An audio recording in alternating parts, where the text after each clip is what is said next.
overwhelming response on.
Zudio ने सिर्फ 2 दिनों के लिए लगा दिया है by one get one free का सेल, सिर्फ इस 30 और जूडियो ने सिर्फ 2 दिनों के लिए लगा दिया है by one get one free का सेल, सिर्फ इस 30 और 31 जनवरी को। यहाँ लिटरली बस 2 रुपए का सामान मिल रहे हैं, मात्र 29 रुपए तो पैसे दो एक्सपी को खा सकते हैं और बस 69 बच्चों के 2 कपड़े लेकर सकते हो, केवल 99 रुपीस में लड़की कैसे 2 टॉप और लड़कों के शर्ट और स्वेटर सिर्फ 199 में 2 मिल रहे थे और मम्मियों के लिए केवल 99 रुपए में 2 कुर्तियां मिल रही थी। सिर्फ 99 में ऐसे कोई भी 2 कपड़े ले जाओ और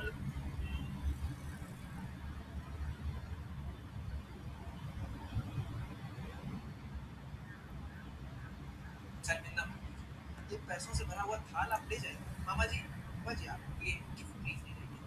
मैं संध्या के साथ खुश हूँ, बस मुझे संध्या चाहिए।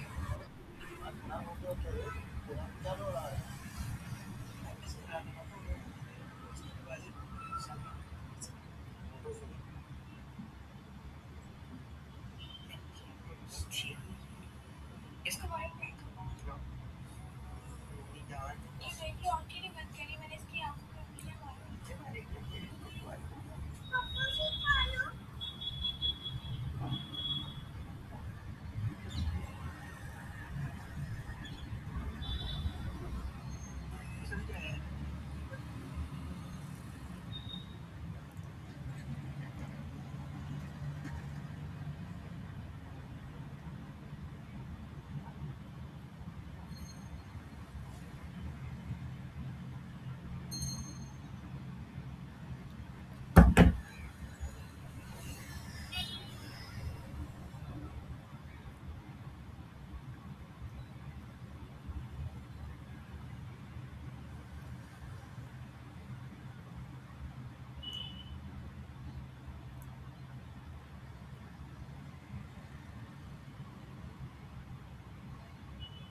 Hello everyone. So I hope everyone has joined, but I will be waiting for 2 more minutes.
Okay, so let's get started.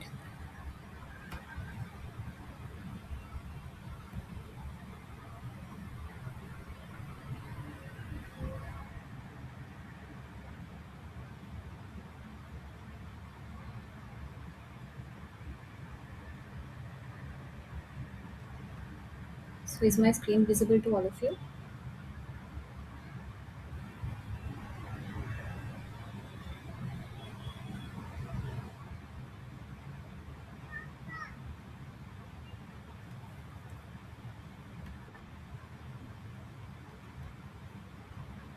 Okay.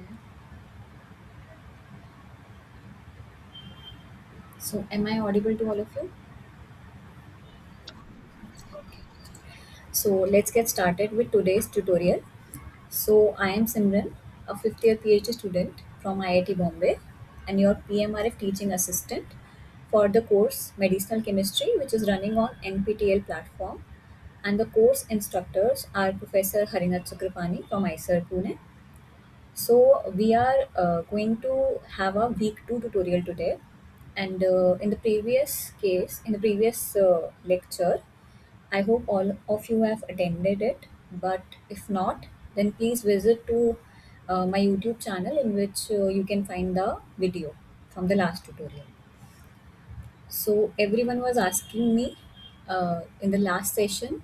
So there were some doubts about the day, time, and also about the recordings.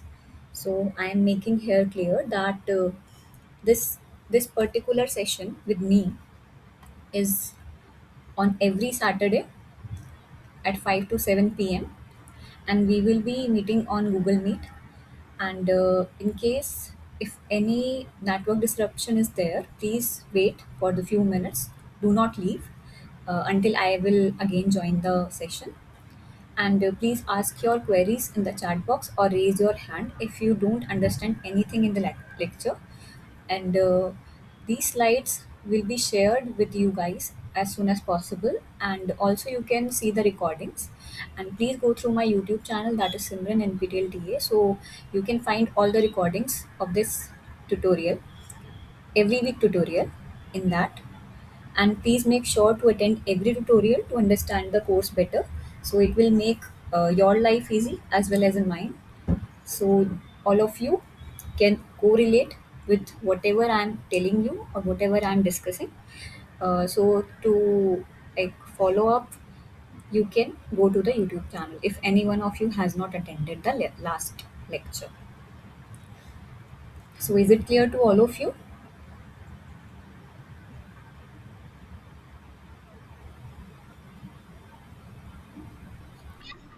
Okay. So now coming with the week 2 tutorial. So let's get back to your questions. So first of all, we will be discussing the topics to be discussed. So in week 1 assignment, the topic which we have discussed is the basically in tutorial 3 we are discussing this enzyme catalysis today, part 1, part 2 tutorial, binding forces, protein structure, function, introduction to receptor and receptor types, functions, and its binding interactions and ion channels. So this is what the course for week 2. So you have already, I am assuming that you all have already gone through the video tutorials, video lectures of Professor Harinath Chakrapani. So on the basis of that, I will be building up today for the week 2 tutorial. So coming up with the questions now. So first question we will be taking is, which alcohol has the lowest pKa? So can anyone tell me which of these four alcohol written has the lowest pKa value? Any answers?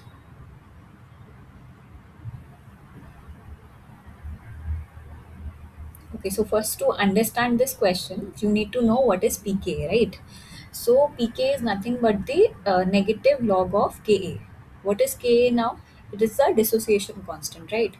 So it signifies, the dissociation constant signifies that how strong your acid is. So if your pKa value is lower, then the stronger is the acid. Why? Because pK is minus log of Ka. So that means if the Ka value increases, your pKa value will go down. So if your acid is stronger, it has a Ka value that is high, but pKa will be lower for strong acids. So as you can see here, the Ka value of weak acid is 10 to the power minus 14, but for pKa it is 14. So if you are having a lower Ka value, then your acid is weak, but if your pKa value is lower, then your acid is, if the pK value is lower, then the acid is strong. So it is the inversely proportional to each other, we can say. Okay, higher the value of Ka, lower the value of pK. So this is what the acidity corresponds to. Now here in this question, what they are asking, that which is the alcohol having the lowest pK. So how you can say this here? When you are dissociating this alcohol, what will you get? You will get this. You will have a anion at this position and a positive charge at this. Basically, a dissociation will happen, right? For this alcohol, again you will find a alkoxide ion and H plus when you dissociate it in water. Here also, again, you will have a minus charge on oxygen, positive charge on hydrogen. Similarly, in this case, right? So now better the acid if this conjugate base, which means this alkoxide ion, the stability of this alkoxide ion will govern the stability of the acid. So higher the stability of this particular molecule, the this alkoxide ion, higher is the acidity of your acid. Why? Because it will dissociate very fast in aqueous solution to generate this particular species. So I'm giving you a hint of over it that this alkoxide ion should be stabilized for a acid to have higher acidity. So here, as you can see, this is the sp3 carbon, right? This is what? An sp3 carbon. And what is this? This is a sp2 carbon, and this is sp. And what about this? This is sp, again sp3 carbon, right? So here there is only one difference, that is the hybridization. So higher is the extent of S character in the particular molecule, higher is the affinity of that compound to stabilize the negative charge. So now you have to see this negative charge is to be stabilized in this molecule. So uh, as you can see here, that hybridization will affect on the acidity of hydrocarbons.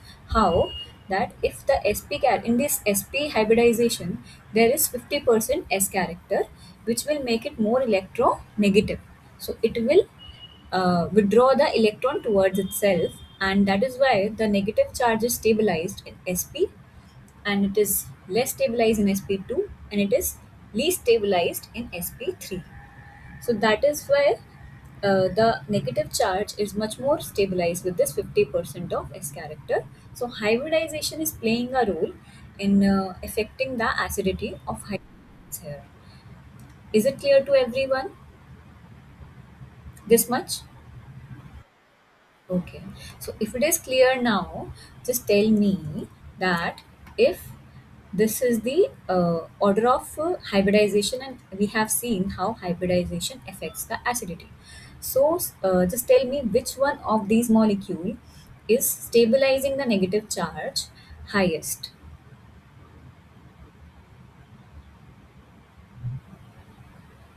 Which option number is stabilizing this negative charge highest?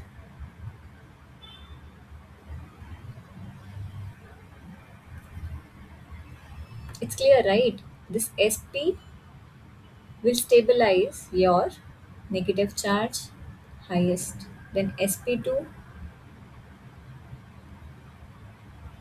then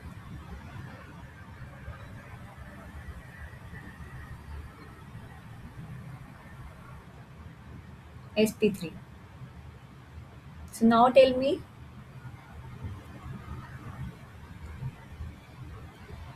The highest stability is with this compound, right? This alkynol having the alkyne bond, right? So it has the highest acidity, which means it will have a highest Ka value. It will have the highest pKa value. See, here you will see that pKa, this alkoxide ion is most strongly stabilized the sp hybridized character, which means 50% S characters is stabilizing the alkoxide ion most strongly, right? So it will be having the highest pKa but lowest,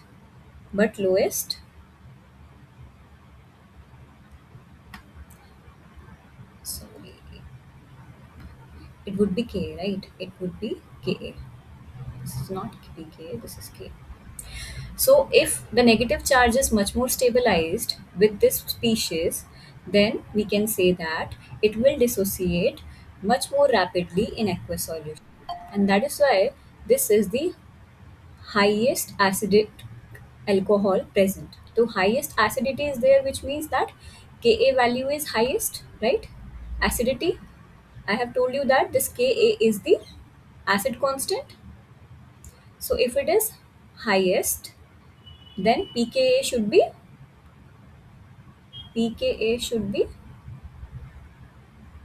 lowest, right? If Ka is greater, then pKa will decrease. So here the acidity of this particular alcohol is highest. That is why the pKa of this alcohol should be lowest. Is it clear to everyone?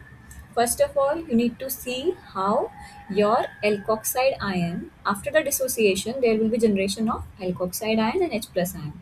So, in every case, you have to see how the alkoxide ion is stabilized by the molecule.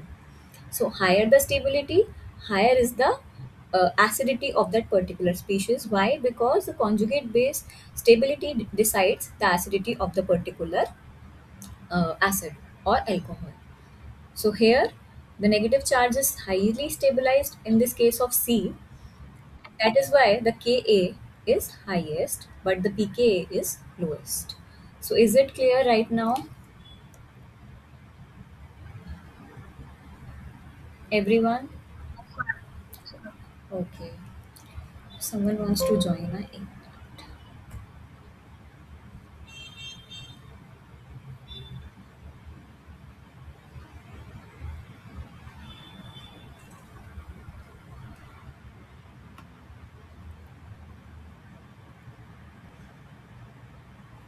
Okay.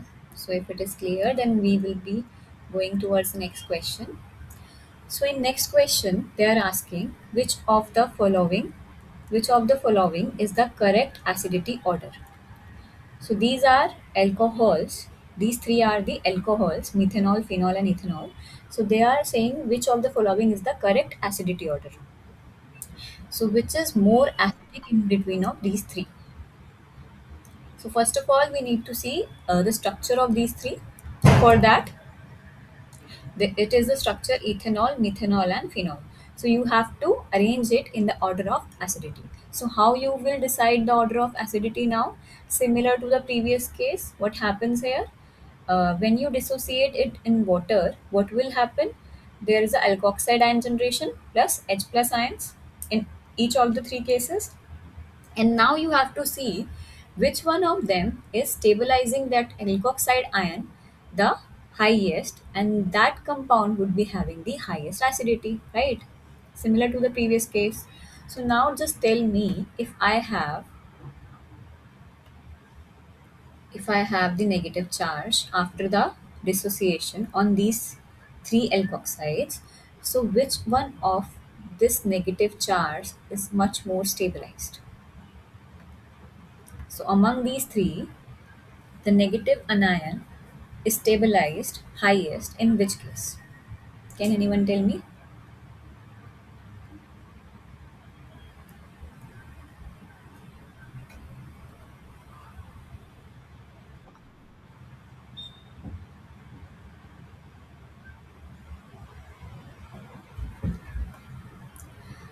Any guesses? Okay, see. Here, the negative charge, you have to see how it is getting stabilized, right?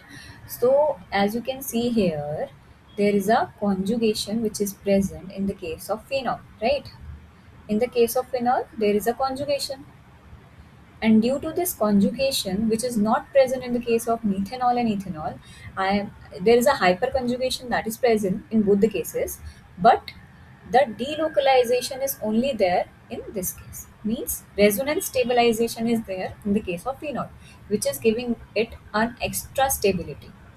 Because of this extra stability, this alkoxide ion is much more stable rather than methanol and ethanol in the case of phenol.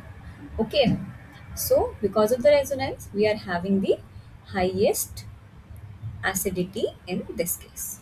So phenol will be the highest acidic compound. Now, which comes to the second place? Which will be the second most acidic alcohol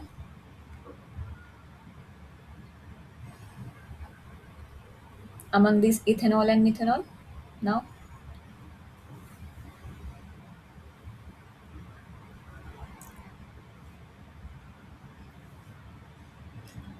you can make a guess. Okay, so here, as you can see, in the case of what? Methanol and ethanol, you have to compare these two alcohols. So what will happen? So we are clear that phenol is the highly acidic compound. Then in this case, direct there is a plus I effect. I hope you have heard about it, the inductive effect, we will call it. So the plus I effect here is higher in the case of methanol than ethanol. So because the inductive effect decreases with distance. So here you have to see how the hyperconjugation, inductive effect and resonance effect plays in compounds. So here, because of the resonance, basically because of the plus R effect,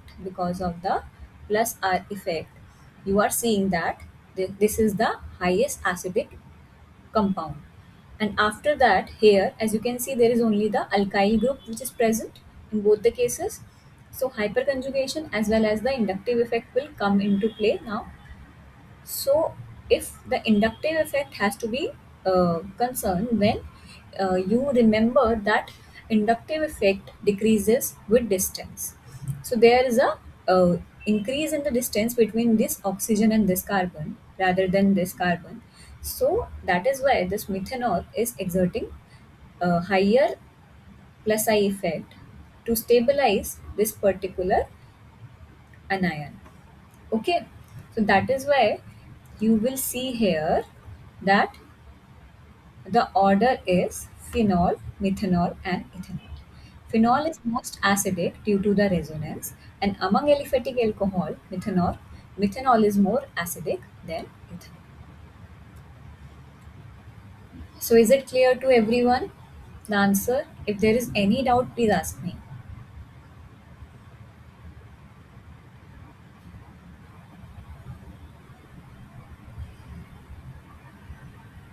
So, is it clear?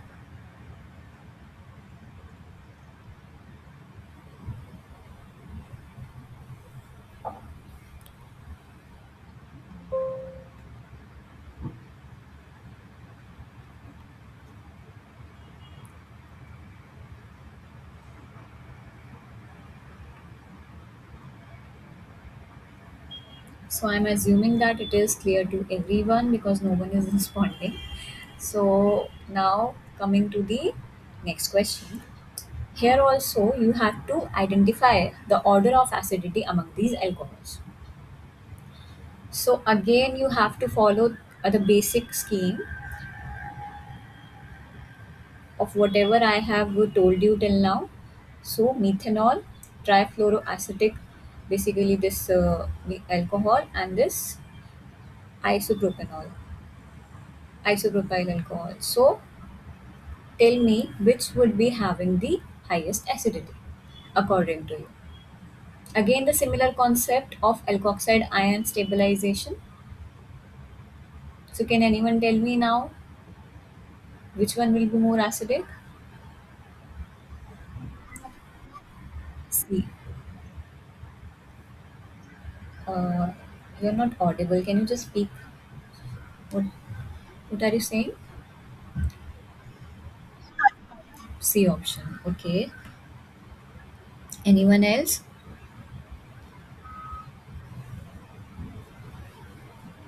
So, here you have to again check the stability of that alkoxide ion, because on dissolution in water, what happens, this alcohol will give you what, alkoxide ion and H plus ions, right?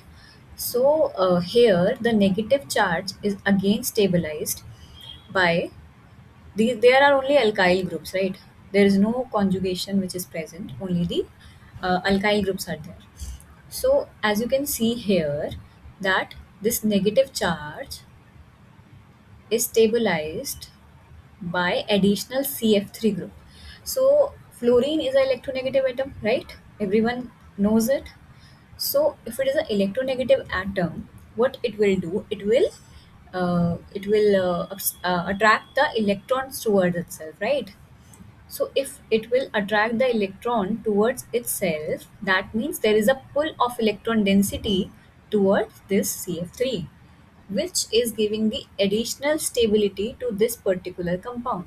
So this negative charge is additionally getting stabilized in this CF3 molecule because of the presence of three fluorine molecules which are electronegative in nature. And because of the electronegativity, they are pulling the negative charge towards itself, stabilizing the negative charge much more. Okay, so it will be the highest acidic compound here, because in these two cases only alkyl groups are present. There is no electronegative atom which is having in this particular compound, giving the additional stability to this particular carbon ion. Okay, oxygen ion, sorry. Okay, so uh, now the option number A is eliminated and option number C is eliminated, right? You have to consider between B and D only now. So we are finding that this is the highest acidity alcohol, highest acidic alcohol here. So this is number one. So now what comes to number two? We have to see that. So any guesses of number two?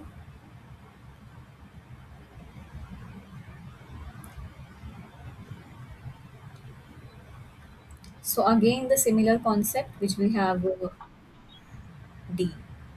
Okay, so again you have to see that the D is not the option. Why? Because previously also we have seen here na, that this methanol is much more acidic than the ethanol, right?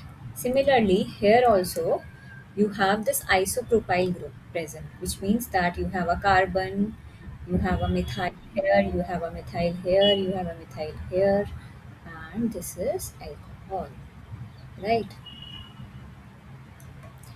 So this is the arrangement. And in the case of this methanol, what happens? As I have already told you that if you have methyl groups at this position, then the plus I effect, which I have told you that this is an inductive effect, it will decrease with the increase in the distance. So if the distance between methyl group, the hyperconjugation, basically this CH3 here and this CH3 here, if there is a distance which increases between this CH3 and OH, because it is exerting plus I effect, right? This is not exerting that much plus I effect, it is exerting the inductive effect. So it is not attracting the electron towards itself that much as in the case of methanol, because methanol, in the case of methanol, the methyl is directly attached to the oxygen having the negative charge. Fine. So here there is a push of electrons, that is valid, but the push of electrons is much more in the case of methanol than isopropanol. Okay. So that is why if you consider the acidity of methanol, ethanol, isopropanol, methanol is the highest acidic alcohol. Okay. So now what is the correct option? Tell me. B. Right. So option number B will be the correct one. Okay. So CF3 group stabilizes the conjugate base and tertiary butanol is least acidic. So basically this is the least acidic compound. Okay. So here, is it clear to everyone how we are getting at the B? Because of the CF3 group, which is giving us the extra stability to that particular conjugate base, and then the methanol and this tertiary butanol is the highest acidity alcohols. So if it is clear, then moving forward to next question, and this question is, write the correct order of acidity of hydrohaloacids in aqueous solution. So correct order of acidity now you have to judge again in the hydrohaloacids. So these compounds having the different halogen groups, you have to decide the acidity in aqueous solution. So this HF, HCl, HBr and HI. So these acids when dissociate in aqueous solution, it will give you H plus F minus, H plus Cl minus, H plus Br minus and H plus I minus, right? So you are getting a negative charge on every halogen atom like fluorine, chlorine, bromine and iodine. So can anyone tell me which is the highest stabilization giving to negative charge fluorine, chlorine, bromine or iodide? So which will be the, sorry, someone wants to, HBr, right? Okay. So anyone, sorry, HI. Okay. So here what will happen? So you will have a negative charge at F minus, Cl minus, Br minus and I minus. This is what you will get if you dissociate it in aqueous solution, right? So as you know that that there is a electronegative uh, electronegativity order, right? So this electronegativity and the atomic size will play a role in this case. So what happens, the charge, the negative charge which is stabilized by iodide because of the higher atomic size and lower electronegativity. I know that it is the lowest electronegative atom, but it is higher in atomic size than bromine, then chlorine, and then fluorine, right? Fluorine is a very small atom. So it cannot accommodate the negative charge easily. So as the atomic size of the compound increases, the negative charge carrying capacity is also increasing.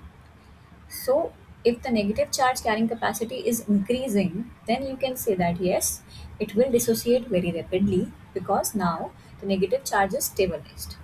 Right? So, here you can say that the acidity increases down the group because the bond strength, basically, the bond strength is decreasing and the conjugate base becomes larger and more stable. As I have already told you, what you mean by conjugate base, it is the basically this compound. If I will take about Hi will give you H plus and I minus, right? So this I minus is now conjugate base. This is the conjugate base. In case of HF, F minus is a conjugate base. So so apart from your H plus, whatever you are getting in the dissociation is your conjugate base in the case of acids. And when you dissociate bases, and, other than the hydroxyl ion, whatever you are getting is your conjugate acid. Okay. So conjugate base in the case of Hi is I minus, and as I have already explained that I minus, the iodide is having a larger size. That is why it can accommodate the negative charge more rapidly, and also down the group you are having a bond strength decrease.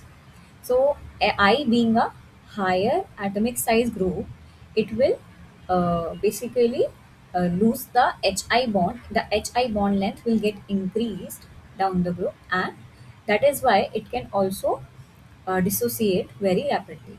So there are two basic reasons. So the first reason is the size of the I minus to accommodate the negative charge, and the second reason is the bond strength. So bond strength will decrease down the group because of the size of particular compound is getting increased. So H, you can see that if hydrogen, this H plus is this size, then your I is having this size.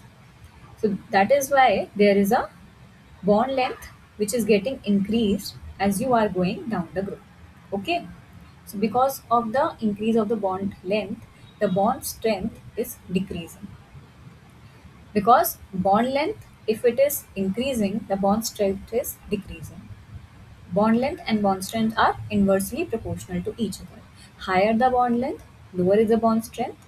So that is why here Hi will be having the acidity which is highest, followed by HBr, followed by HCl, and followed by HF. So is it clear to everyone?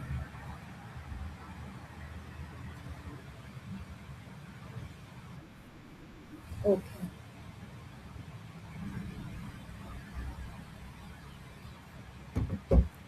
So if it is clear, moving forward, now this is a very same similar question. So if you have understood the previous assignment, then just tell me. They are asking what is the correct decreasing order of pKa values. I have already told you that acidity is reversible of pKa, right? So basically, if acidity is highest, pKa is lowest. So what will be the correct option here? If Option B is correct, yeah. So here, nothing but you have already seen the acidity of that particular halo acids, halo alcohol. So here, you will see that if that is the order, if that is the order of acidity, then I have told you that acidity is inversely proportional to pKa value. So higher the acidic character of the compound, lower is the pKa. So if Hi is having the highest acidity, then will be having a lowest pKa value. Okay. So that is why the order is now reversed. So in the case of acidity, we will be having Hi followed by HBr, HCl, and HF. But in the case of pKa value, we will be having HF as the highest, then HCl, then HBr, and the least is Hi. So is it clear? Okay. So if it is clear, then we will be moving to next question. And the next question is, which one of the following atoms in the structure below is likely to be the strongest hydrogen bond acceptor? So you have to tell that which among these A, B, C, and D is the strongest hydrogen bond acceptor. This amino group, carbonyl oxygen, this carbonyl oxygen, this amide nitrogen, and this carboxylate oxygen. So this A, B, C, and D options are pointed at this position. So you have to think that which of the group can be forming a strongest hydrogen bond, and it will accept a hydrogen bond. Accept means it will coordinate with a H plus, or like you can say that it is an electronegative atom, all of them, right? So this electronegative atom will coordinate with the uh, hydrogen or H plus kind of atom. So can anyone tell me which will be the strongest hydrogen bond acceptor among these four? Which one is D or B?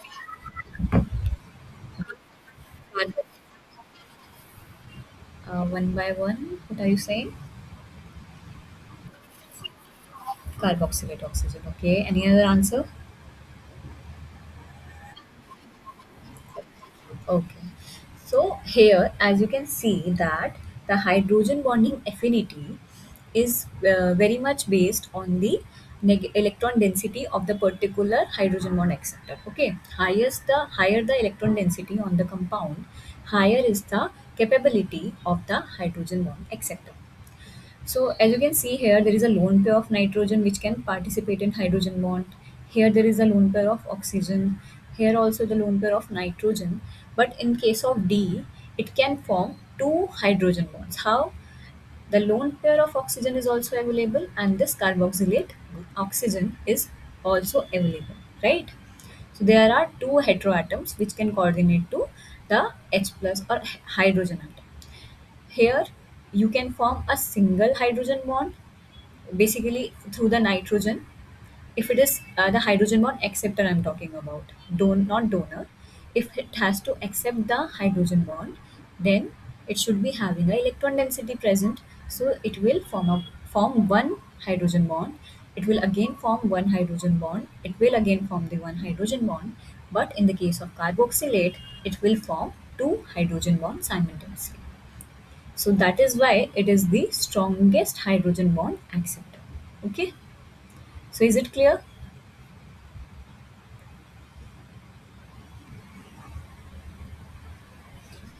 Okay, so if it is clear, so we can see here that hydrogen bonding, it exists between the hydrogen atom in a polar bond and a lone pair of electrons on a nearby electronegative species. So hydrogen atom will coordinate to one of these electronegative species, that is oxygen, fluorine and nitrogen. So there should be an electronegative atom and an hydrogen atom present to form a polar bond which is having a hydrogen bond. So it is stronger than dipole and London dispersion, and similarly, water is also is a notable property like high boiling point for small size. Why? Because it is having a hydrogen bonding, right? Water has a high boiling point because of the hydrogen bonding present in it. Okay, so this is the strong forces then dipole interaction.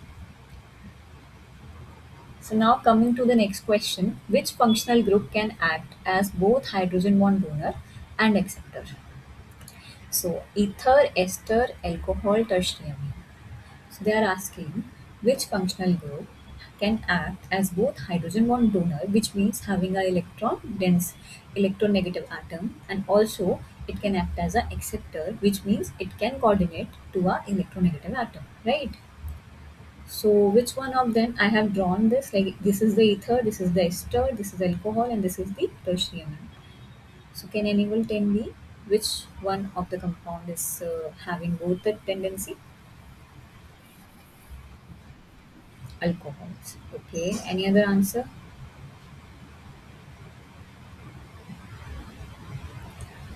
Yes. So the correct answer is alcohol. Why? Because alcohol is having both a electronegative atom as well as a hydrogen atom which can again coordinate with the electronegative atom. In the case of this, it is having a electronegative atom but it cannot directly accept a hydrogen bond. Sorry, directly donate a hydrogen bond. So now in the case of this as well, it can form two hydrogen bond. It can act as a hydrogen bond donor, but cannot act as a acceptor. Similarly, here also in tertiary amine, it will act as a hydrogen bond donor. Okay. So alcohols are the only option which is capable of donating the H via OH and accept via oxygen donors. Okay. Clear to everyone? Anyone has any doubt till far?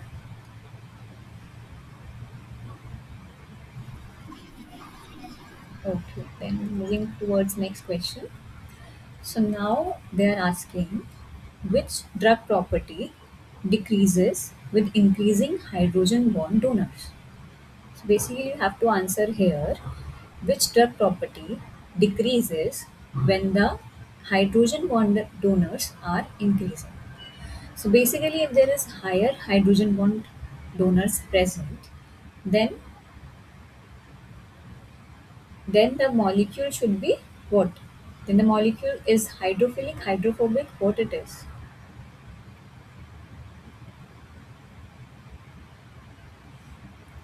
If you have higher hydrogen bond donors present in a compound, then what it signifies that you have a lot of electronegative atom, right?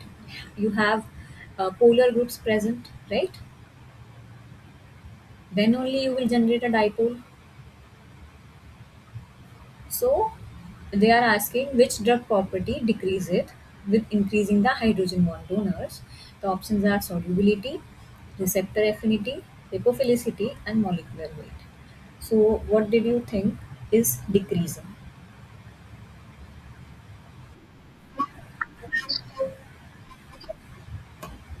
Sorry, can you repeat?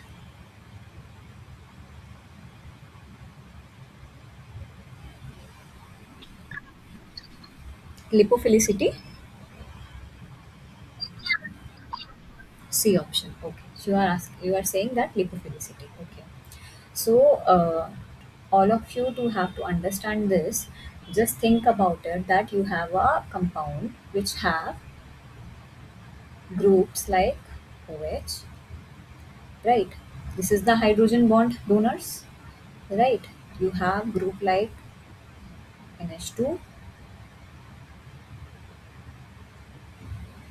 okay? You have groups like carboxylate,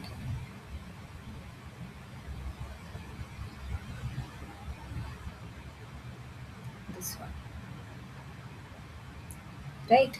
So if these are the groups present on a drug, okay, if this is a drug molecule and you have the surface of these particular polar groups which are giving you a hydrogen bond donor property, then what will happen? These all groups are polar groups, right? These are the polar groups. So if these are the polar groups, so what will happen that it will definitely not going to decrease the solubility because you know that water is a polar molecule. So if polar molecule has to dissolve in water, then it will increase the solubility, right? So the first option is not correct because higher the polarity, higher is the solubility. The second is receptor affinity. Receptor affinity means that receptor affinity is also increased because now the receptor molecule, which is embedded in the phospholipid layer, is also having some polar groups present, the receptor molecule, and that polar groups will coordinate with your drug polar heads so that there is an interaction possible. So this is also not the correct answer because now if you have polar groups, then the receptor affinity will increase. It will interact faster with your groups. Now the molecular weight, though it is not at all linked to that particular thing. So what you are left with lipophilicity. As I have already discussed in the week 1 tutorial, what is lipophilicity? So lipophilicity is nothing but the this is the affinity of that particular molecule, that is the drug property.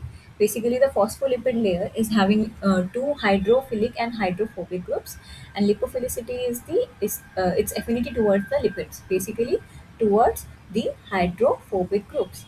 So if a drug molecule is having higher hydrogen bonds available, then it will decrease the lipophilicity, means the it reduces the uh, basically increase in polarity will reduce the lipophilicity drastically, and it will not directly bind with your, it will not directly pass with your organophospholipid layer. So in your cell membrane it will interact with your receptors, but it will not directly go through with your cell membrane.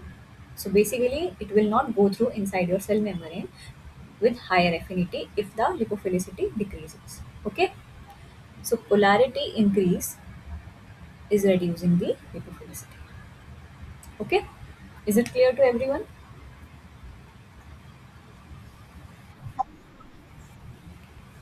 Okay, if it is clear, then we will be move forward. So here in the next question, which interaction dominates between a cationic drug and a phospholipid head group? Hydrophobic interaction, hydrogen bonding, electrostatic interaction, or pi-pi stacking? So what do you think? If your drug, basically this is a drug having a surface in which there is a cationic drug, right? So if it is cation, so let's say if it is having this OH2 positive or this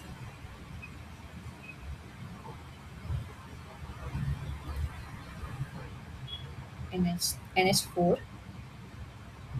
positive. So these type of groups are present on your drug. It is the cationic drug. So which interaction will dominate between a cationic drug and phospholipid head group?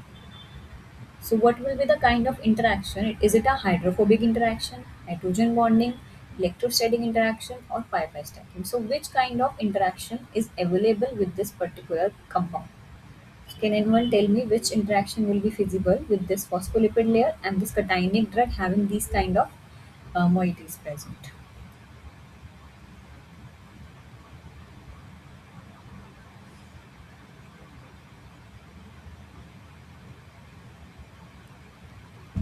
So it's a very straightforward question.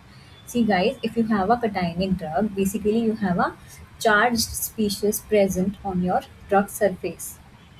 So which interaction can lead with the phospholipid head group? See, hydrophobic interaction cannot happen because it is a charged species, right? Hydrogen bonding, it is also not happening because it is a cationic drug, right? It is not the anionic drug. It is cationic, means having a positive charge, not the negative charge, so that you can coordinate with hydrogen bonding.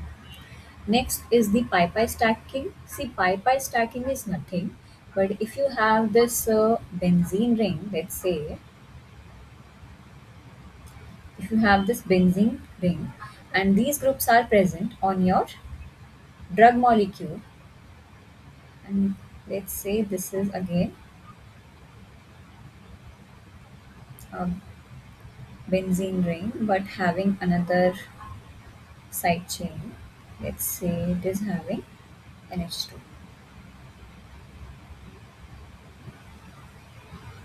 Okay, so pi-pi stacking happens when you have an aromatic group present, and this pi-pi stacking leads to what?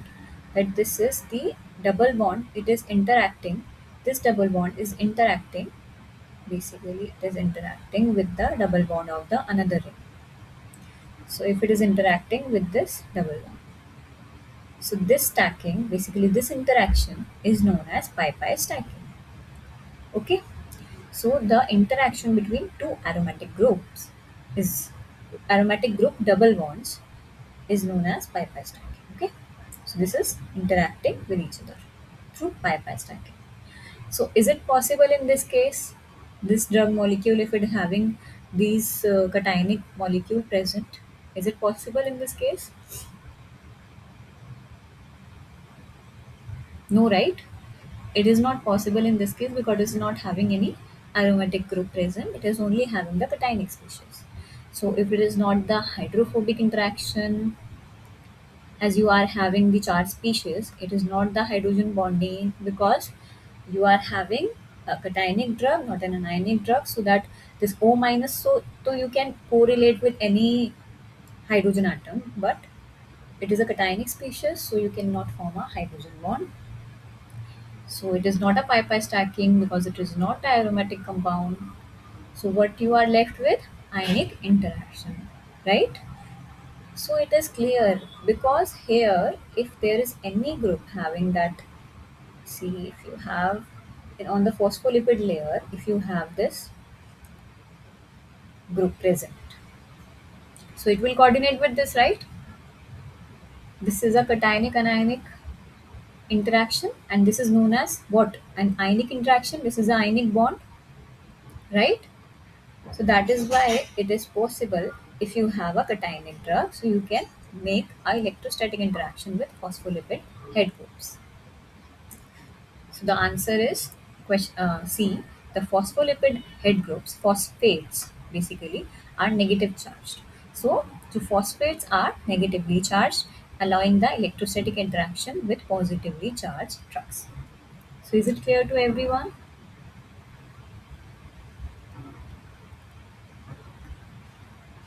Any doubt? Anything? Okay. So this is how the phospholipid layers are. Okay. This is the bilayer. It is having a head group that is hydrophilic and the non-polar fatty acid chain that is hydrophobic. So this is the hydrophobic chains and this is the hydrophilic.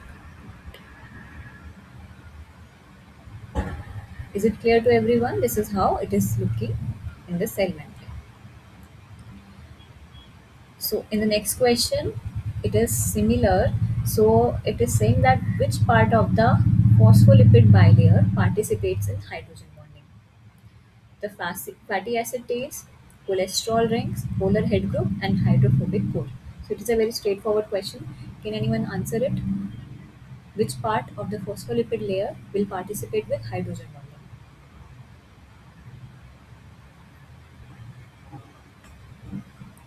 See, for the hydrogen bond to form, there should be an interaction with polar molecules, right?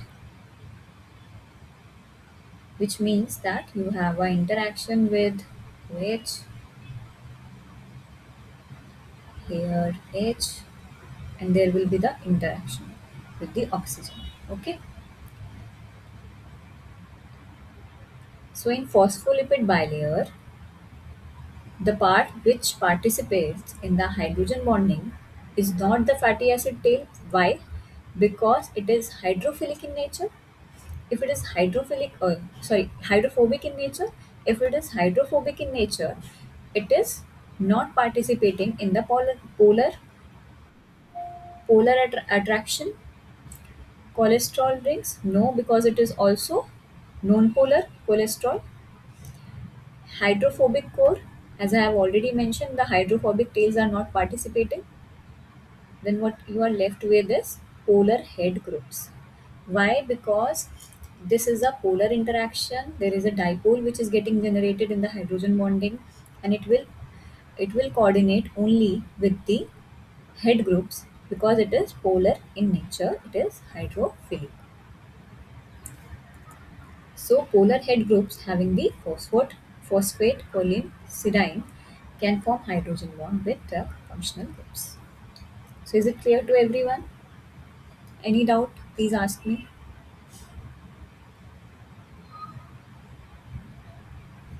So if it is clear, then I'm moving forward. So in this question, they are asking which drug property enhances the passive diffusion across the bilipid layer.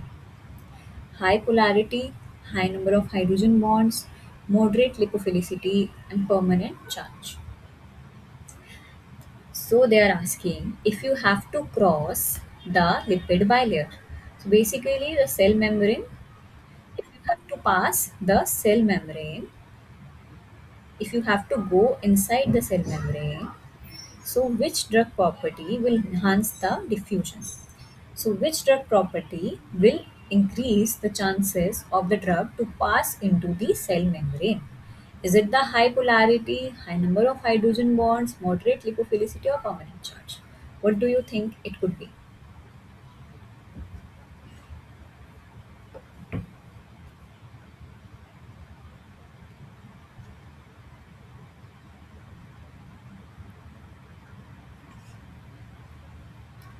Any answers? Any guesses?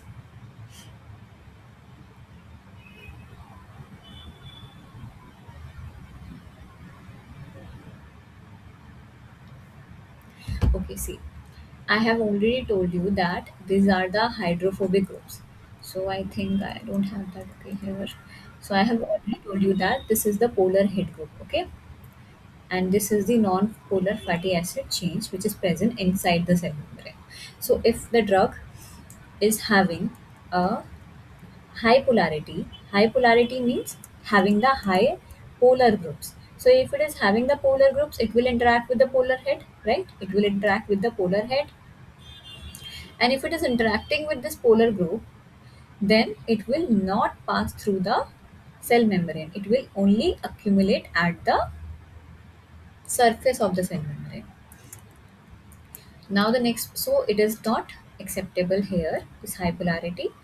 Going to the high number of hydrogen bonds, donor. So similarly here, they are saying that high number of hydrogen bond donor. Donor means you will have the electronegative atom, right? Electronegative atoms are itself giving the compound polarity, because they are electronegative. They are generating the partial charges, and because of that they are also polar groups. So because of that it is also accumulated at the surface, and it is forming the interaction with this polar head. So again, this is not the correct one. Then the permanent charge. Permanent charge means it will have a charge. So compound will be the ionic, means it will have either the positive charge or the negative charge, right? So if the drug molecule is charged, then also it will interact with the polar groups. I have already told you that there is a interaction with the phospholipid layer with the charged molecule, which is the ionic interaction, right? So ionic interaction will be taking place at the polar head. Okay. So now what we are left with, so this is also not correct. So what we are left with, moderate lipophilicity. What do you mean by moderate lipophilicity now? So lipophilicity means it is having the affinity towards the lipids. Lipids means the fatty acid chain. So if the drug molecule is having, if this is a drug molecule and if it is having the moderate lipophilicity, moderate means that as higher lipophilicity as it required to penetrate the cell membrane. Okay, just enough lipophilicity to so that the drug molecule can enter the cell membrane, because as you can see here, these fatty acid chains are highly hydrophobic in nature. So that is why the moderate lipophilicity will allow the compound, will allow the drug molecule to penetrate this polar head and go through the cell membrane. So this can go through the passive diffusion. So passive diffusion will take place here to get into the cell membrane. So that is why we need the lipophilicity. Only then it will accommodate inside the cell membrane, because inside the cell membrane there are hydrophobic group present. Okay, so polar groups cannot survive there, they cannot coordinate there. Only the non-polar fatty acid chain can accommodate. Okay, so the answer is moderate lipophilicity allow the drugs to dissolve in the lipid core while still maintaining some aqueous solubility. So it will coordinate with this lipid core fatty acid chain when the molecule has a moderate lipophilicity. Is it clear now to everyone? Anyone has any doubt, please ask me right now. I think someone wants to join.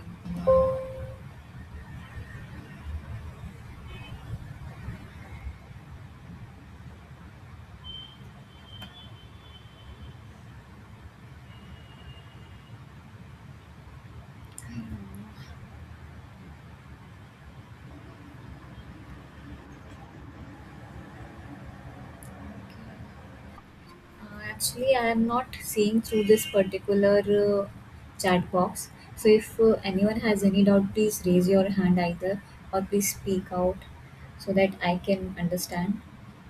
I have to repeat it or not. I don't know which question she was asking, but it's okay. If now, from now onwards, if you have any doubt, please ask me. Open your mic instead of typing that into the particular chat box, because I'm not seeing it. When I'm in slideshow mode now, it is not visible. So that is why. Okay. And it's a request, please join on time. So here, so I hope it is clear to everyone why the moderate lipophilicity is required. So coming to the next question, which interaction is least involved in drug phospholipid bilayer binding? Hydrophobic interaction, hydrogen bonding, electrostatic interaction, or covalent bonding? So they are asking which of these interaction is least involved in drug phospholipid bilayer. So can anyone tell me which could be the interaction?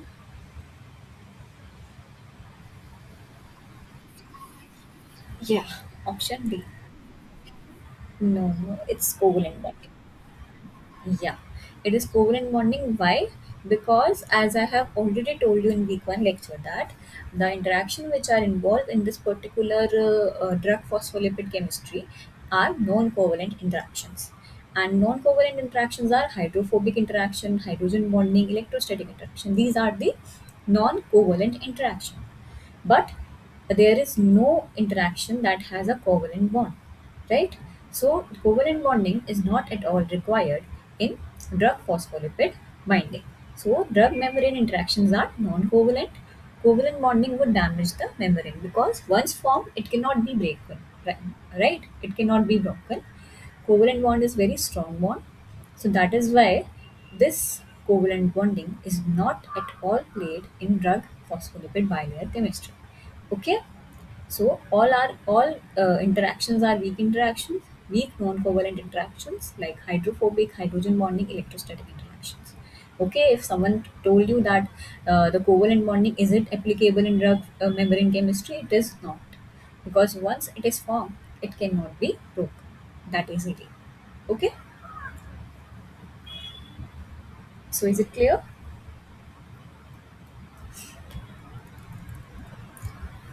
Okay, so coming now to the next question. So why do highly ionized drugs show poor membrane permeability? So now they are asking why highly ionized means having the have basically it is dissociating very fast. So it shows poor permeability towards the membrane. Why? Because of the weak receptor binding, strong hydration and ionic interaction with water, low molecular weight, or high lipophilicity. See, first think about what question is asking. That if you have the ionized drugs, okay, ionized drugs having ions, having charged species, okay, it shows poor permeability towards the membrane. So it cannot pass very easily throughout the cell membrane. So why is it so? Is it having a weak receptor binding? Is it having a strong hydration and ionic interaction with water, low molecular weight, or high lipophilicity? So as you can see here that lipophilicity cannot be the question. Why? Because it is the ionized drug. It is already having ions, it is already having charge. So if charges are there, then lipophilicity is not at all considered. Okay, so I'm just ruling out your one of the option. Now just tell me among these three, what could be the particular reason? Anyone? Any guesses? Option B, right. Option B is the correct one. Why? Because the ionized drugs are strongly hydrated and interact poorly with the hydrophobic core of the bilayer. See, they are having charged compounds, they are having charged species, so it will hydrate with your water molecule, water present in body, and it does also interact poorly with the hydrophobic core of the bilayer. Hydrophobic core means to pass through the membrane, as you have already seen that this is the polar groups and this is the fatty acid chain. Okay, so to pass through a membrane you should have some kind of lipophilicity present, right? But in ionized drug case, as you are dealing with ions, charged species, it is hydrophilic in nature, so it will not interact with the hydrophobic core present in the bilayer. That is why it is not at all going to penetrate this cell membrane. So, because of that, the option number B comes into play, that it will show a strong hydration with the water molecule and ionic interaction with the water. So, is it clear to everyone why option B is the correct one? Okay, if it is clear, then I'm moving forward. So, here, So in the next question, they are asking which interaction stabilizes aromatic drugs within the lipid layer.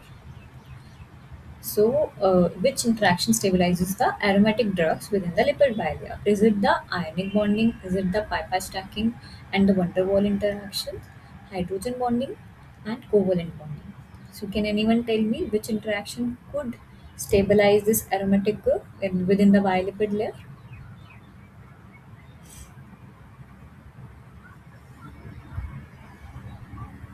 So, in aromatic drugs, I am talking about this drug. Okay, this is the aromatic one. So, which interaction could be possible to stabilize? Yes, it is the pi-pi stacking. As I have already mentioned in the previous case that the pi-pi stacking is nothing but when you have another aromatic group present in the ring, then what happens? There is a pi-pi interaction, basically double bond pi-pi interaction which takes place, and which is primarily responsible for the interaction with lipid bilayer. So ionic bonding, it cannot form a ionic bond. Why? Because it does not have any, it doesn't have any charge species. So ionic bonding cannot be happening. Then the hydrogen bonding only. So it is saying that hydrogen bonding only. In this case, you can have hydrogen bond, right? In this case, you can have hydrogen bonds. That is not at all inevitable. So it's like you are having hydrogen bond, but the major thing which stabilize your aromatic compounds, because it can also be the case if it is not there, it is directly attached to this R group. R groups mean maybe a methyl group. So if you are having a methyl group here, then there is no hydrogen bonding, right? So, but still it would be aromatic compound, right? So for the aromatic compound, if it doesn't have a electronegative atom, then it is only the pi-pi stacking which could be possible, and also alkyl group can form a van der Waal interaction, as you know. Van der Waal interaction is possible between two alkyl groups, two non-polar groups. Okay, so hydrogen bonding is not only the criteria, and covalent bonding though never. So it cannot form a covalent bond at all. Okay, so what we are left with pi-pi stacking and van der Waal interaction. So it is possible in this case the pi-pi stacking and the van der Waal interaction with this alkyl. So this will be the correct answer. So aromatic rings can interact with lipid chain via dispersion forces and pi interaction. Dispersion forces is nothing but the forces responsible for the non-polar group interaction and pi interactions. Okay, clear to everyone?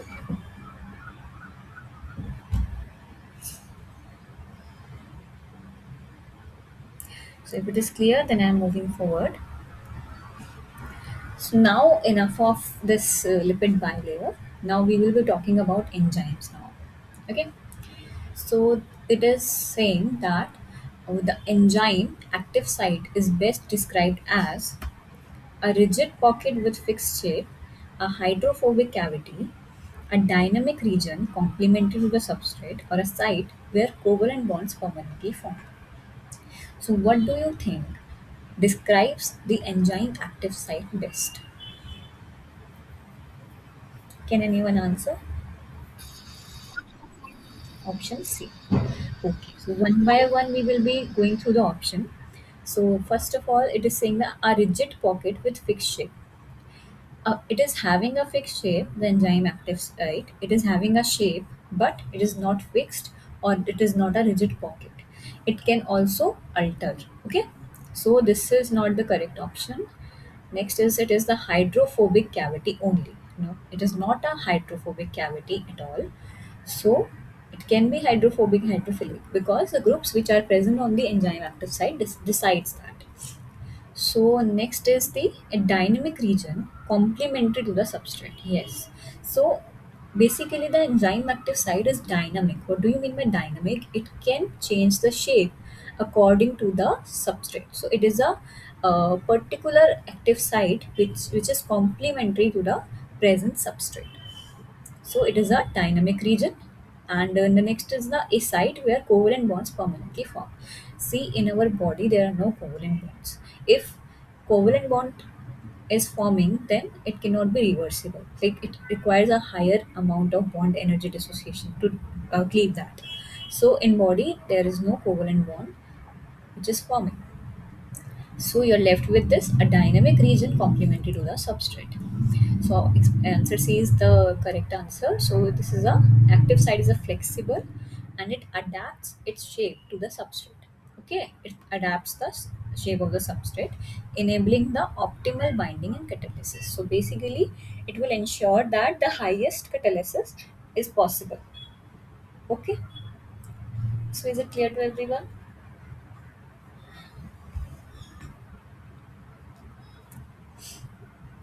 So if it is, I am assuming is it clear to everyone? So just going to the next question. So if anyone has any doubt, please speak it out so that I can explain it one more time. So coming to this question in which they are asking which interaction is most important for initial enzyme substrate recognition. So first of all, to for enzyme to bind with substrate, which interaction is the most important? Is it a covalent bonding? Is it a non-covalent interaction? Is it a metallic bonding or ionic bonding only? So what do you think is the interaction? Can anyone? Option B. Right. It is very straightforward, right? It is the non-covalent interactions because a non-covalent interaction will cover your all the interactions like hydrophobic, electrostatic, hydrogen bonding, van der Waal.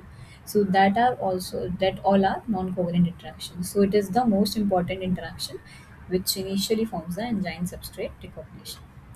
So substrate recognition relies on weak, reversible, non-covalent interactions such as hydrogen bonds, ionic forces, and hydrophobic interactions.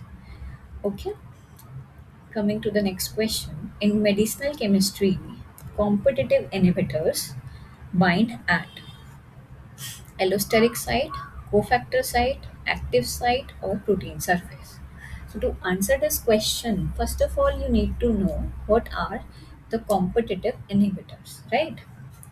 So here is the explanation for that. So what is the competitive inhibition?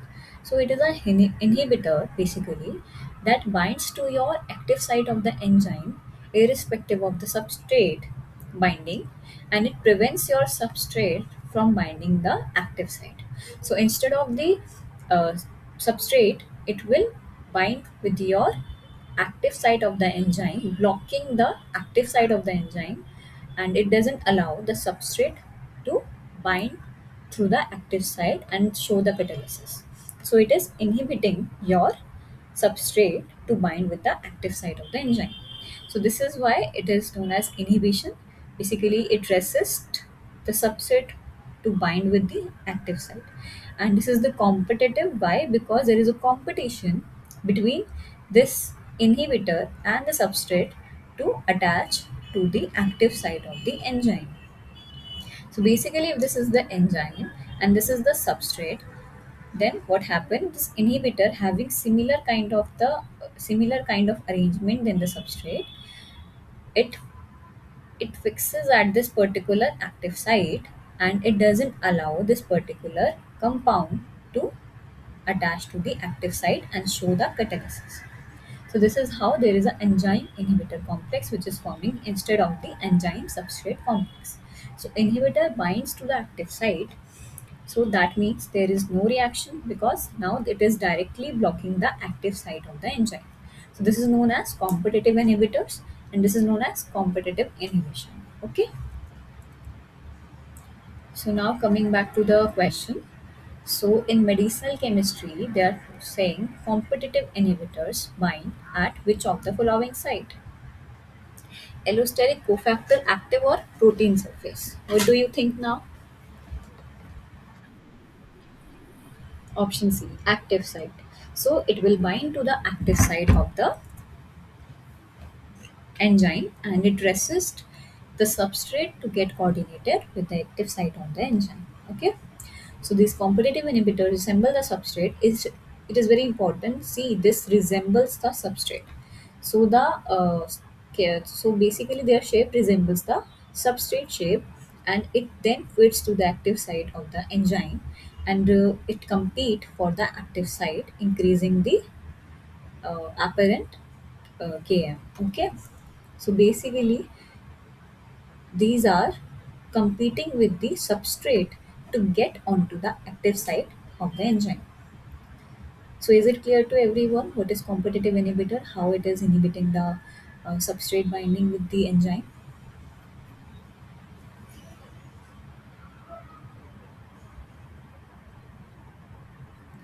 So now if it is clear, then I am moving forward.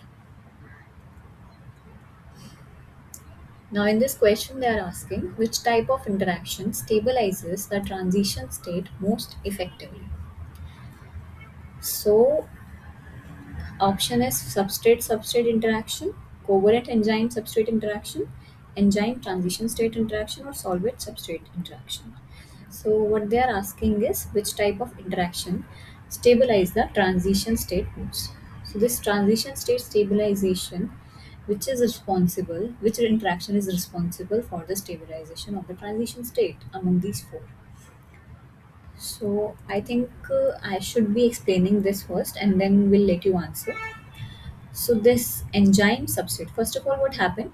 Enzyme will coordinate with substrate, forming a enzyme substrate complex, and after that, there is a enzyme transition state complex which is forming. This is the threshold of this particular thing, and after the transition state, it is collapsing to get enzyme and product. So this is the catalysis which is happening between enzyme and substrate to release the product. So they are asking which is the interaction involved for stabilizing the transition state. So this is your transition state, and for it to get stabilized, you should be having a better interaction in which of the species? If you have to decrease the energy of this transition state, so which interaction is much more, which has to be more favorable? What do you think? Is it an enzyme substrate complex interaction, or is it enzyme transition state complex interaction?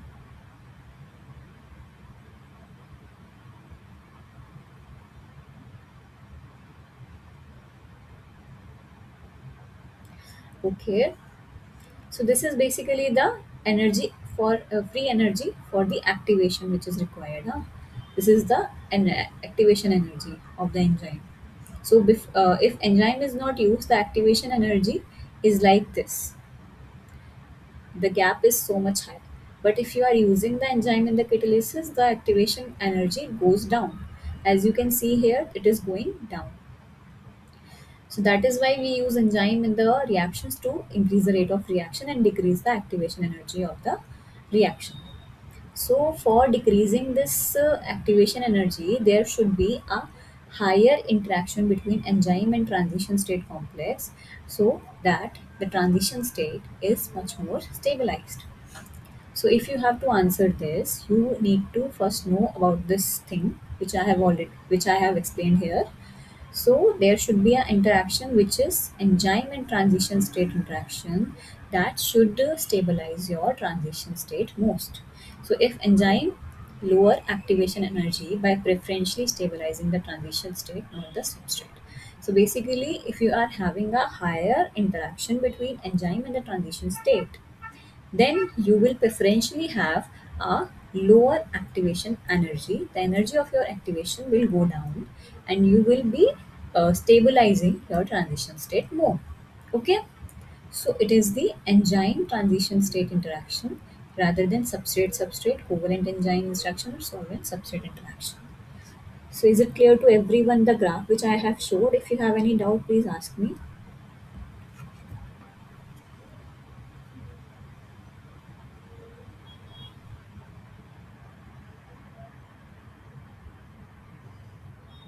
So is it clear to everyone?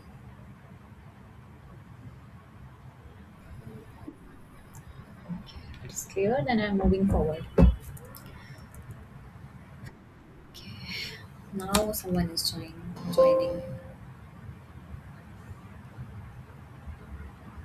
Why you people are joining so late here?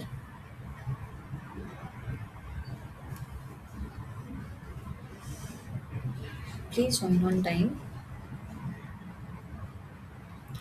Okay, so now in this question they are asking which amino acid side chain commonly participate in acid-base catalysis.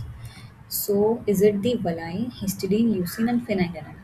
So I will give you all the four structures of amino acid, and you have to tell me that which amino acid will participate in acid-base catalysis. What do you mean by acid-base catalysis now? It should be having an acid binding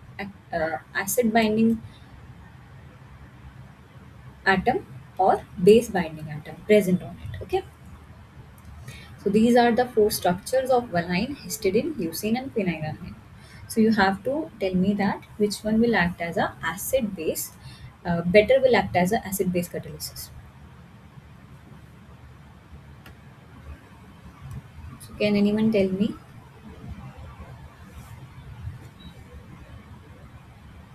So acid base means there should be a site where acid can bind, and there should be a site where base can bind.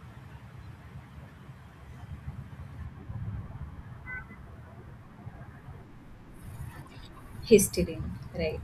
The answer is histidine. Why? Because as you can see here, all of them is having this amino acid, this amine and carboxyl group present in each case. So this carboxyl group is responsible. This carboxylate group is responsible for the acidic binding, right? But if you are saying that this base binding should be there, then there should be another group which is present other than these two. So this is the histidine, which is having both the acid binding as well as base binding groups present.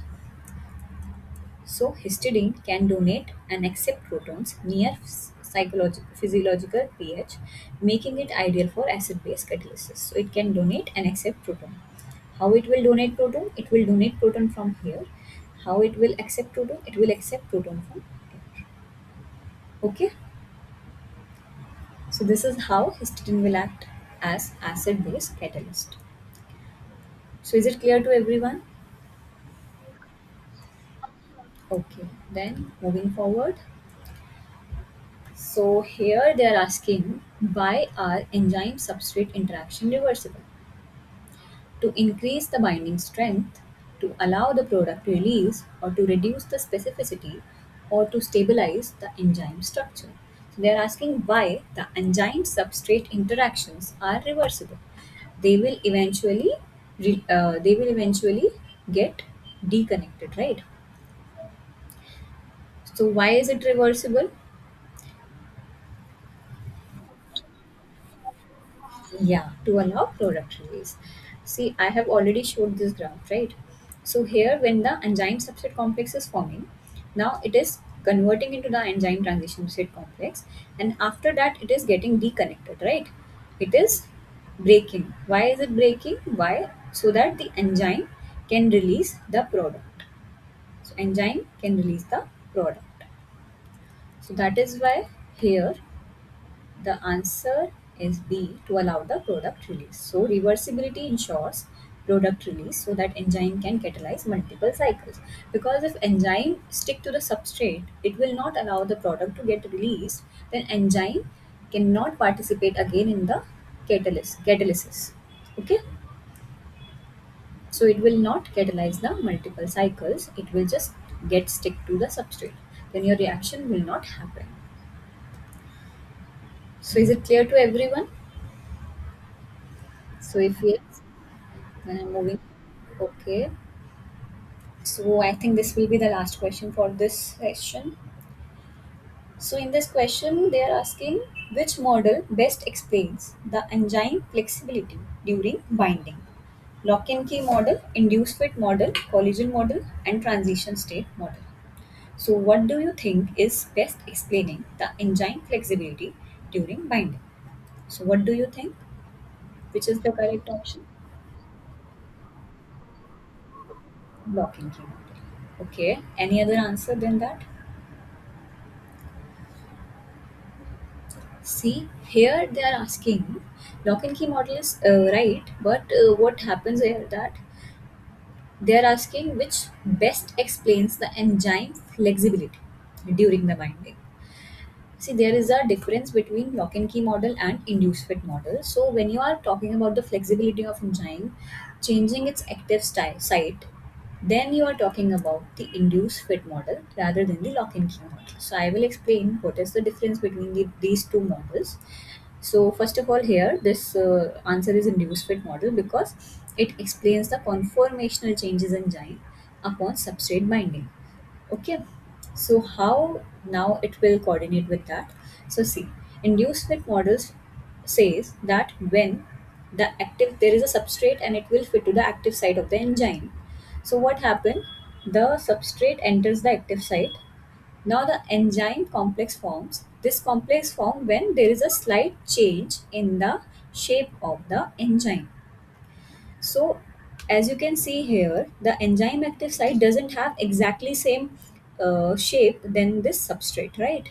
When it enters to the active site, now this enzyme will coordinate in such a way it will rearrange in such a way that it will fit that particular substrate accordingly, right? So there is a conformational change which is happening on the active site of the enzyme, and then only the substrate will bind. If it doesn't allow the conformational change, then the substrate doesn't bind to the active site of the enzyme at all. So that is why there is a slight change in the shape of the complex. So this is how the enzyme substrate complex forms, and after that, after the reaction happens, the substrate is converted into the products, which these are the products, and this is how now the product leave the active site, leaving the enzyme undisturbed and making the reaction work. So this is how induced fit model works. Okay. But when you are talking about the lock and key model, that then if you have to compare it with this particular induced fit model. So now what happens here? This is proposed by Emil Fischer in 1894, and this is the first model. Lock and key is the first model which is proposed for the enzyme substrate coordination. And after that, there is another model which is came up with by Daniel Koshland.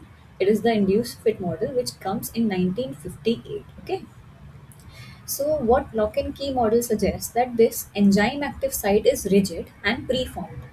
Basically, this enzyme site is rigid enough to accommodate the substrate. So it is very much rigid, it is having a preformed packing, and if the substrate has that particular packing, only then it will enter to that particular active site. Okay, but in induced fit model, what it suggests that the active site of the particular enzyme is flexible and adaptable according to the substrate conformation.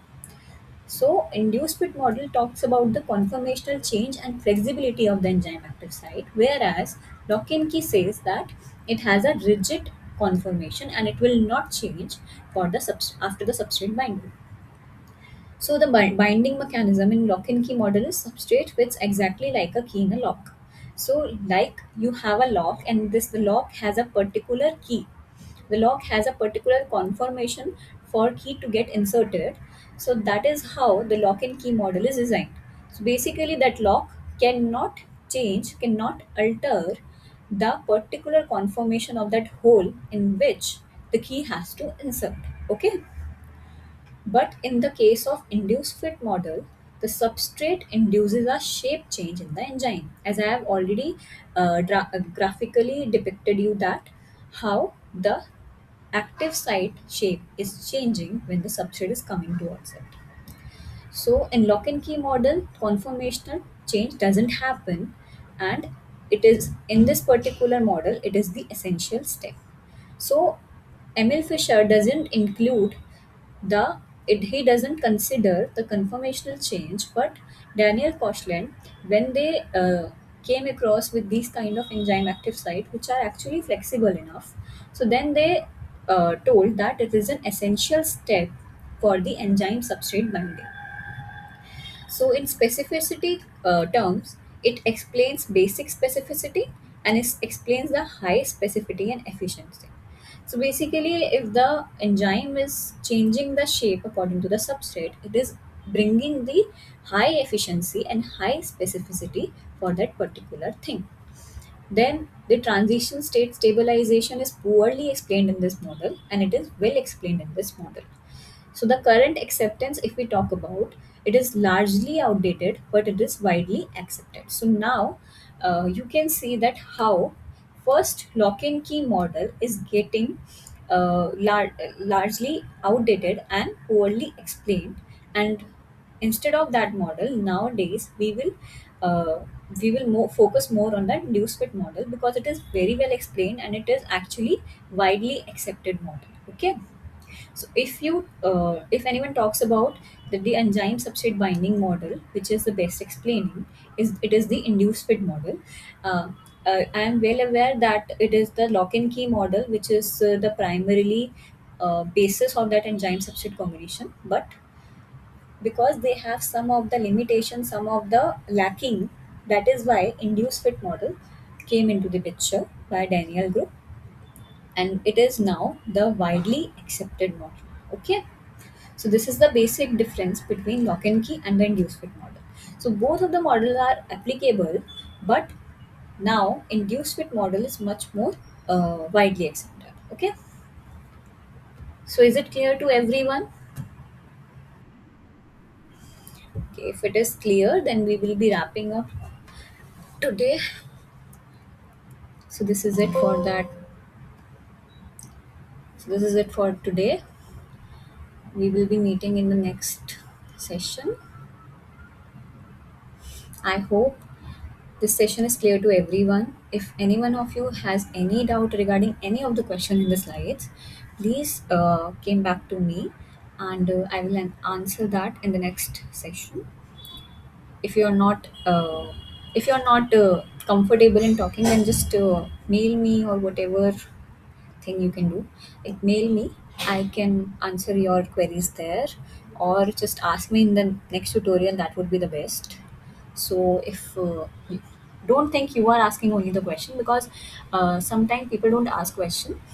Maybe, sorry, second last question, repeat please. Okay, second last question you are asking. So which is the second last question?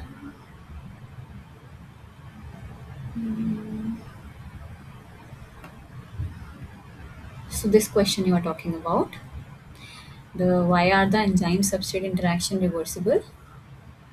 Am I right?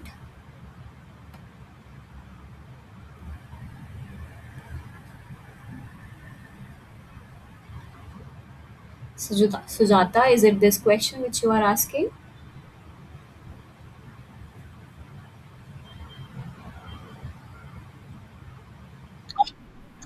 Okay.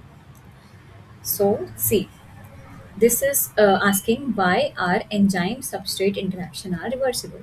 See, Sujata, what happens here, that as I have already showed you this particular graph, so this A is the situation when you are not using any enzyme, right? So it is the reaction where enzyme is not used. So here the substrate is having this energy and the product is having the lower energy, but the activation barrier, as you can see here, it is very high, right?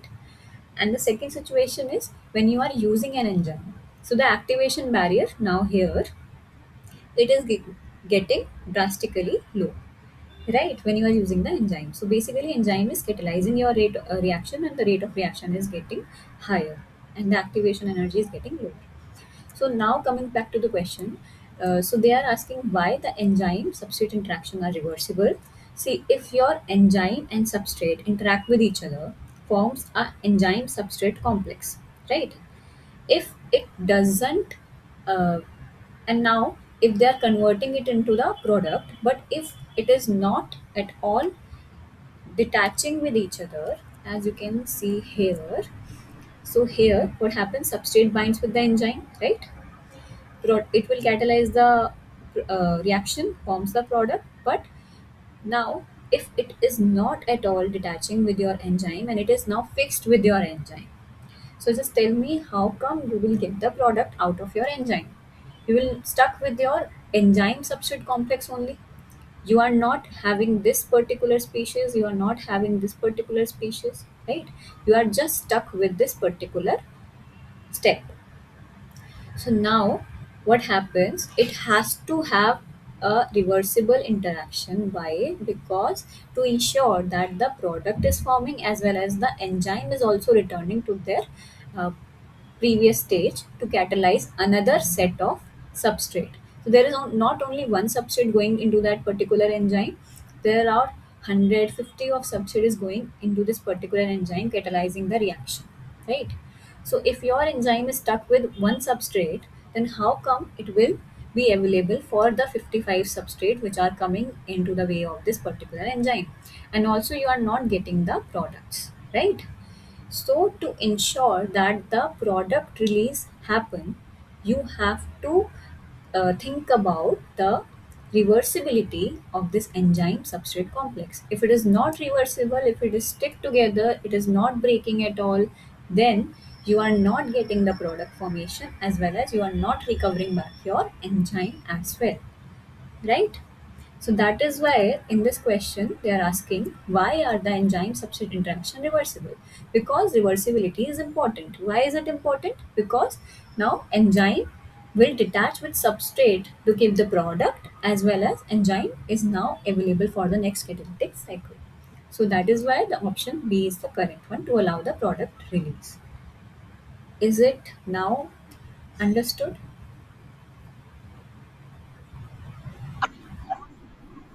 Okay.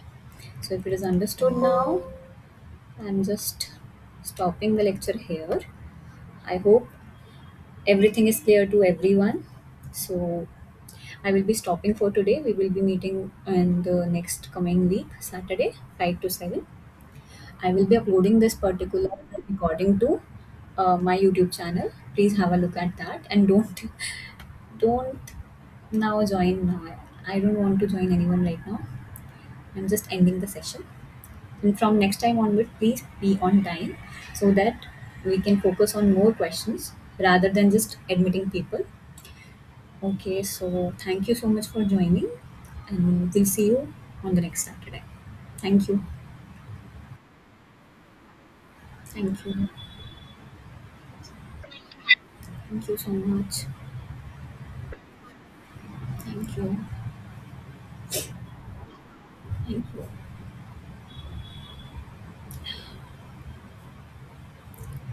Okay, so bye bye.